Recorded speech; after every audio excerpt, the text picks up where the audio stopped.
l'appareil d'État dans la production capitaliste n'a jamais été aussi élevé. Jamais. Aujourd'hui, il n'est pas possible de concevoir une entreprise capitaliste sans État derrière. Ne serait-ce que d'un point de vue militaire pour maintenir le cours du dollar.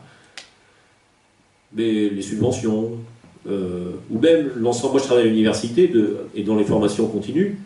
Globalement, mon boulot aujourd'hui, c'est de faire à la place des entreprises ce qu'elles faisaient avant, c'est-à-dire la formation sur le tas.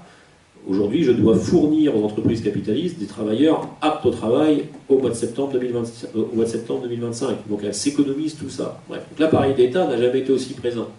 Ce qui veut dire que, contrairement à ce que j'entends souvent à gauche, il me semble que la conquête de l'appareil d'État n'a jamais été aussi brûlante comme question. Mais en même temps, n'a jamais aussi, à mon avis, été autant efficace si on y arrive. Puisqu'aujourd'hui, l'appareil d'État a à peu près tous les leviers de la production capitaliste. Aujourd'hui, il n'y a pas un capitaliste. C'est la raison pour laquelle il dépense des fortunes dans les élections, dans les médias, etc., pour que vous votiez correctement.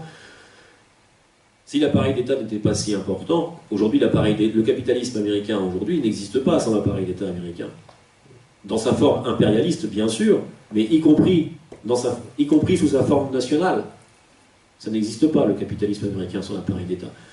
Donc, c'est à la fois dangereux, parce que ça confère aux appareils d'État des moyens militaires et de violence objective qui sont monstrueux, surtout avec la technologie actuelle, mais en même temps, ça confère aussi un motif d'espoir, puisque j'allais dire que le socialisme n'a jamais été aussi proche.